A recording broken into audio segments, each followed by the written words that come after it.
Origine de Noël. Le 25 décembre a été initialement identifié comme la date de naissance de Jésus-Christ par Sextus Julius Africanus en l'an 221 et est ensuite devenu la date universellement acceptée. Une explication répandue de l'origine de cette date, c'est que le 25 décembre correspond à la christianisation du dit Solis Invictinati, ou alors en français jour de la naissance du soleil invaincu, une fête populaire dans l'Empire romain qui célébrait le solstice d'hiver comme un symbole de la résurgence du soleil et de la disparition de l'hiver et de l'annonce de la renaissance du printemps et de l'été. En effet, une fois que le 25 décembre a été largement accepté comme la date de la naissance de Jésus-Christ, les écrivains chrétiens ont fréquemment fait le lien entre la renaissance du soleil et la naissance du Fils. Ainsi, Noël est une fête annuelle qui commémore la naissance de Jésus-Christ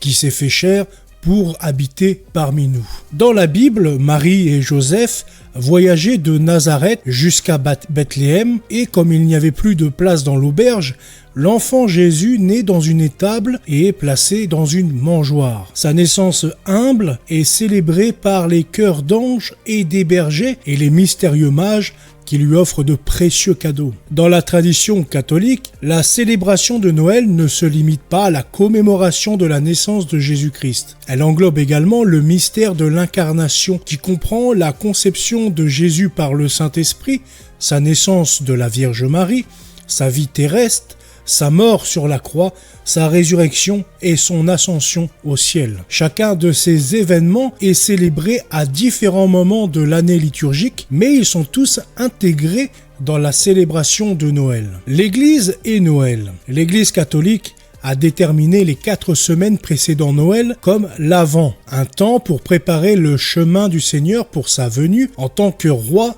et sauveur. De plus, l'Église catholique enseigne que lorsque l'Église célèbre chaque année la liturgie de l'Avent, elle rend présente cette ancienne attente du Messie, car en participant à la longue préparation de la première venue du Sauveur, les fidèles renouvellent leur ardent désir de sa seconde venue. En célébrant la naissance et le martyre de Jean-Baptiste, l'Église s'unit à son désir. Il doit croître, moi je dois diminuer. Il est quand même dommage que beaucoup de fidèles catholiques ne jeûnent pas pendant l'Avent, car sans le jeûne, il ne peut y avoir de fête de Noël. Le jeûne et d'autres formes de pénitence comme la prière et l'aumône contribuent pourtant à purifier notre cœur et à nous préparer à la célébration de Noël, voire dans le catéchisme en numéro 1434 concernant ces pénitences et le jeûne. L'Église encourage quand même la participation aux messes hebdomadaires de l'Avent, car dans l'Eucharistie, nous trouvons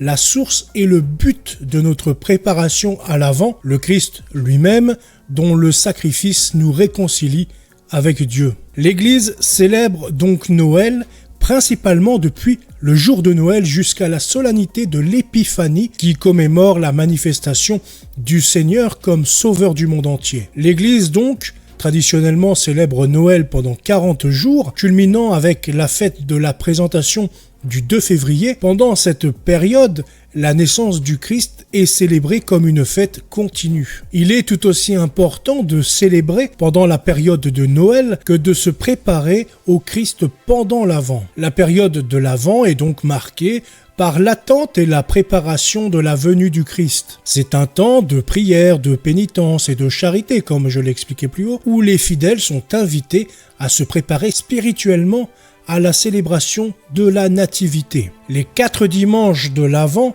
sont chacun associés à une vertu chrétienne, l'espérance, la paix, la joie et l'amour. Ces vertus sont représentées par les 4 bougies de la couronne de l'Avent qui sont allumées successivement chaque dimanche. La célébration de Noël dans l'Église catholique est une célébration joyeuse de la naissance de Jésus, le Fils de Dieu, qui est venu dans le monde pour nous sauver. C'est un temps de joie et de gratitude où les fidèles sont invités à célébrer la venue du Sauveur avec des chants, des prières et des rites liturgiques. La messe de minuit, en particulier, est un moment fort de la célébration de Noël, où l'Église célèbre la naissance de Jésus avec une grande solennité. La période de Noël, comme dit précédemment, se termine avec la fête de la présentation du Seigneur, également appelée la Chandeleur, qui est célébrée le 2 février. Cette fête commémore la présentation de Jésus-Christ au temple de Jérusalem 40 jours après sa naissance, conformément à la loi juive. C'est une célébration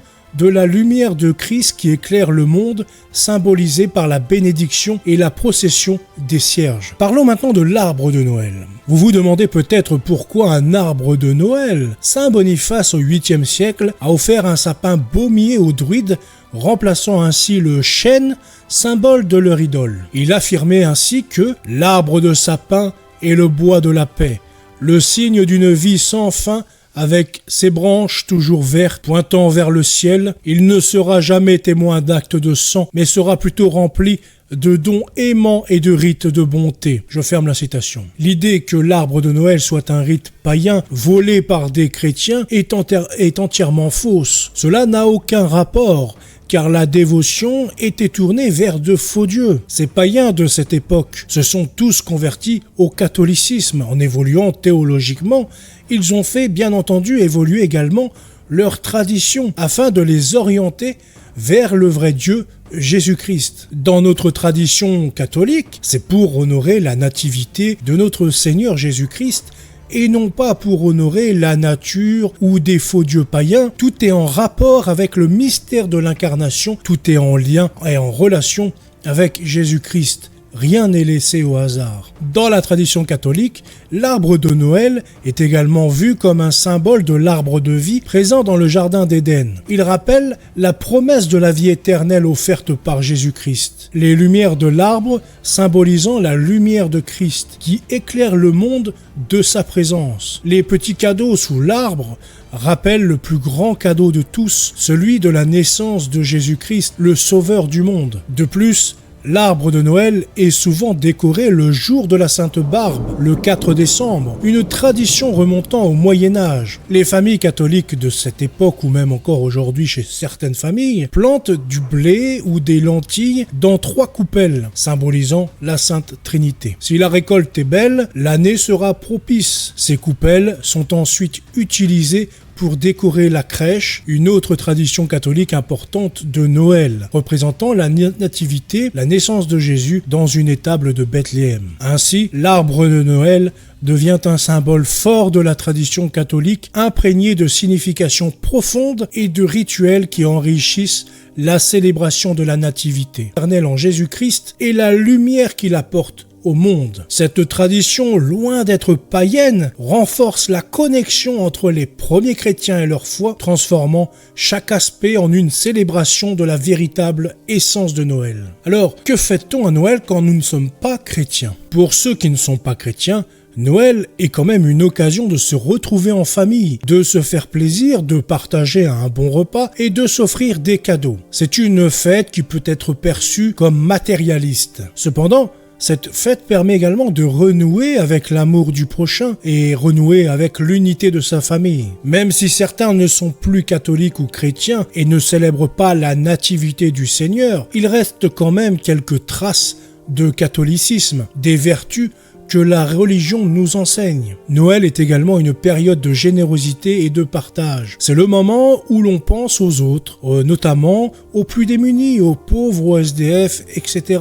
De nombreuses actions caritatives sont organisées pour apporter un peu de chaleur et de joie à ceux qui en ont le plus besoin. Les dons, les collectes de jouets ou de nourriture, les repas partagés sont autant de gestes qui illustrent l'esprit de Noël. Noël est également une fête qui émerveille les enfants. La magie de Noël pour eux, malheureusement, mais c'est le Père Noël, c'est les contes, les légendes et les traditions qui se transmettent de famille en famille. Les décorations lumineuses, le sapin orné, les chants de Noël, tout contribue à créer une atmosphère féerique et à faire briller les yeux des plus petits. Noël est une parenthèse enchantée, un moment hors du temps qui fasse place à la rêverie et à l'imaginaire. Petit message pour vous. Mes chers frères et sœurs, alors que ce soir nous allons célébrer la naissance de notre Seigneur Jésus-Christ, je voudrais partager avec vous quelques réflexions. Noël, c'est bien plus que la commémoration de la naissance d'un enfant dans une étable à Bethléem.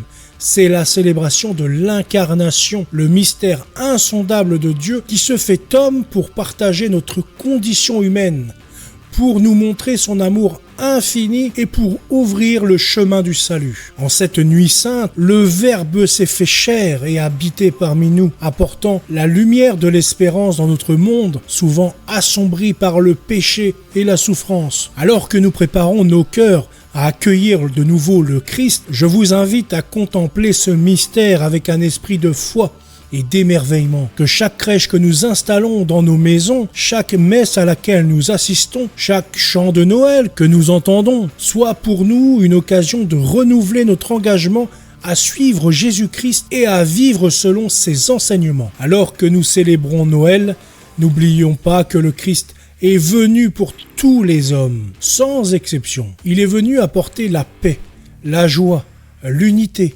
et l'amour à tous ceux qui sont ouverts à son message. En cette période de fête, je vous invite donc à partager cette bonne nouvelle avec ceux qui vous entourent, en particulier avec ceux qui sont seuls, ceux qui souffrent et ceux qui sont dans le besoin. Que nos paroles et nos actions reflètent la lumière du Christ et apportent un peu de réconfort et d'espérance à notre monde. Enfin, alors que nous nous apprêtons à entrer dans une nouvelle année également, je vous souhaite à tous une année remplie de grâce et de bénédictions. Que le Seigneur vous guide et vous protège tout au long de cette nouvelle année. Et que la joie de Noël reste avec vous tout le long de l'année également.